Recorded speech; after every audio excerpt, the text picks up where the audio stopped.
જોરદાર તાળીઓ થઈ જાય સુરેશ રાવળ માટે. અને જોરદાર ના કહેવાય, આખું રાજકોટ ભેગું થયું છે ભાઈ. કલાકારોને ત્યાં સુધી લોકો ઊભા છે, આ બેઠા વગર અડધી કલાકથી તો સાંભળે છે. તો એકવાર જોરદાર તાળીઓ થઈ જાય, એના કાન સુધી આપણો અવાજ પહોંચવું જોઈએ ને. અને હવે છેલ્લા 4 વર્ષથી આમ તો જેકે ચોકમાં ઉપર શરમમાં નાખો છો તમે લોકો.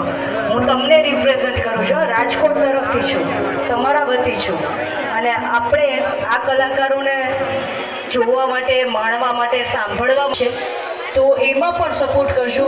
બારકોડ છે, તમને સ્કેન કરવાનું કહેવામાં આવે VHP વિશ્વ હિન્દુ પરિષદ તરફથી. તો ન્યૂઝમાં તમે વાંચતા હશો, રફક બોર્ડ છે.